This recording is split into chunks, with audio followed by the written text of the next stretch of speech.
You know, what I'm really hearing you talk about here is the idea of stakes, right? The idea of your readers have to believe that the stakes are really high, like somebody really might get murdered. And I read this interview with you where you talk about reading Lord of the Rings, and of course, people frequently compare you to Tolkien, and feeling betrayed that, okay, if you haven't read Lord of the Rings, you've had many decades, so this is your spoiler alert, okay?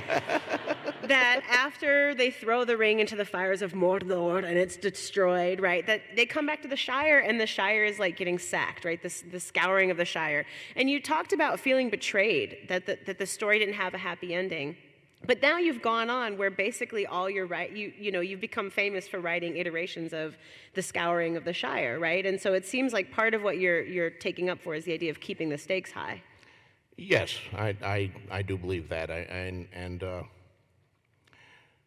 I mean, I read Lord of the Rings when it was first published in the United States, in actually the illegal pirated editions that Ace Books issued. But they were amazing books, and I couldn't get enough of them. But I was only like 13 years old or something like that. So when the ring went into the volcano, I said, well, what are all these? It's the end of the story now. Why is there so much more? And then I hit the scouring of the Shire, and I realized that it wasn't the unequivocal happy ending, yay, hoo, the heroes have won, that I thought it would be. And I really didn't understand it as a 13-year-old. But, of course, I reread Lord of the Rings every few years, and I've come to not only understand it, but have a deep appreciation of it. I mean, Peter Jackson's movies are brilliant. I think they're as good an adaptation of Lord of the Rings that you could possibly get. But I do miss the scouring of the Shire, which he doesn't include. It's an important part of the book, and it says something important, and I took that to heart. The other thing about reading Tolkien, of course, is, and like Wonder Man, it had a similar effect, is in Fellowship when Gandalf dies. What the hell? Gandalf died? You can't kill Gandalf. He's the head guy. He knows everything that's going on. The other characters seem like kids compared to Gandalf. The four hobbits and this They don't know what they're doing. They don't, yeah. And I don't trust Boromir, and they're going to get it through somehow. Right. Now, Tolkien later brought him back, which is, He brought him back as like Gandalf 2.0. I know, I didn't like Gandalf to white. I preferred Gandalf to gray. I've always preferred gray characters to white characters. If Professor Tolkien was here, we could argue about whether Gandalf should have come back or not. Mm-hmm. But it had an enormous effect on me, killing Gandalf. Killing Gandalf also sets up in the second book when he kills Frodo. Oh my God, he killed Frodo. Frodo was supposed to be the hero. He was the ring bearer. Now Sam is the ring bearer. How's this going to work out? And that was a little bit of a feint too. But all of these things had an enormous effect on the young me, and they did raise the stakes. The minute you kill Gandalf, anybody can die. Then you're looking at the members of the Fellowship and saying, who are they going to kill next? We got several extra hobbits. They could go. Merry and Pippin, they get a little indistinguishable after a while, He didn't kill him. He didn't, but I was afraid he would. So that's the whole point, is to have the reader on the edge of his seat, and to not know what's going to happen. And that's something that I try to do in my books. There's especially in the scary parts or the battles, if you're really going into a battle, you would be afraid beforehand. You would have this deep visceral fear. Are you going to survive the battle? I mean, nobody knows. And I want that experience for the reader. I want the reader to not just read the book, but to live the book, and to almost be afraid to turn the next page when suddenly the hero is surrounded by 6 big guys with axes. You shouldn't feel, oh, it's Conan, he's going to get out of it. Mm-hmm. 6 guys with axes, nothing. Mm-hmm. You should be terrified that these 6 guys with axes are going to hack you apart. And I guarantee you, if any of you leave this wonderful hall tonight and are confronted with 6 guys with axes, you'll be scared. Yeah. And we'll read about you in the Tribune tomorrow, how your hacked up body was found in an alleyway. All right, okay.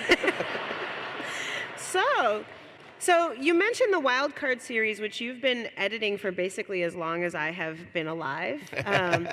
And it's a really cool concept, not only for the reasons you mentioned about really engaging with what are the real stakes of superpowers, but also because it's a shared universe, and you've collaborated on these edited stories written by over 50 authors working collaboratively, and you've also edited multiple anthologies. Now, my personal opinion, which you may agree or disagree with, is that a good editor is actually a much rarer thing than a good writer. So I was wondering if you could talk a little bit about your identity as an editor and how it may differ from your identity as a writer.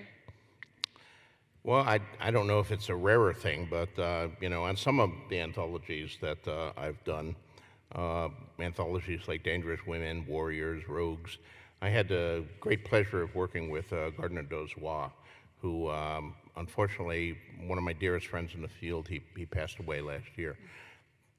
But Gardner was one of the greatest editors in the entire history of science fiction. He won the Hugo Award for Best Editor 16 times, which is pretty amazing. And working with him was on those books was incredible. I have edited other things. Wild Cards is a unique challenge because it is a shared world. I mean, when you're editing an ordinary anthology, not that any anthology is ordinary, but when you're editing a more conventional anthology, you're just buying good stories, and they may have a theme. It's, okay, the theme is unicorns. So you invite people to Chevrolet and they send you unicorn stories, but all you're looking at is it a good story, is it a bad story, how can it be improved? If it has flaws, how do you fix it? With a shared world, you still have that, but also all the stories have to fit together. Mm-hmm. They're all essentially parts of a whole. They can't have contradictions. They can't have duplications. So a lot more rewriting is required, a lot more working together, and a lot more editing. So the Wild Cards are a very challenging series to edit, but I enjoyed doing that. I actually sort of got into editing almost by accident.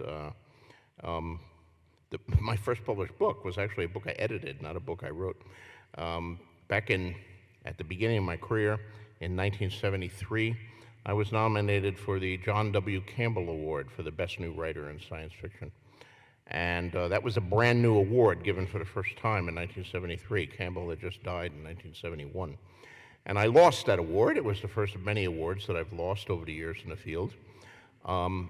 But I was nominated, and it is a great honor to be nominated. The nominators picked me as one of the 6 best new writers that entered science fiction in the previous 2 years.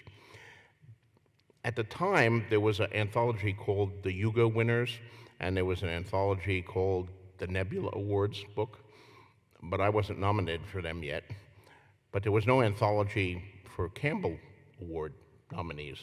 And I thought there should be because it would be a guaranteed sale for me. So after I lost at that very same convention, I went to some of the editors line and I said, why don't you have a Campbell Award anthology, just like you have the Hugo and Nebula anthologies?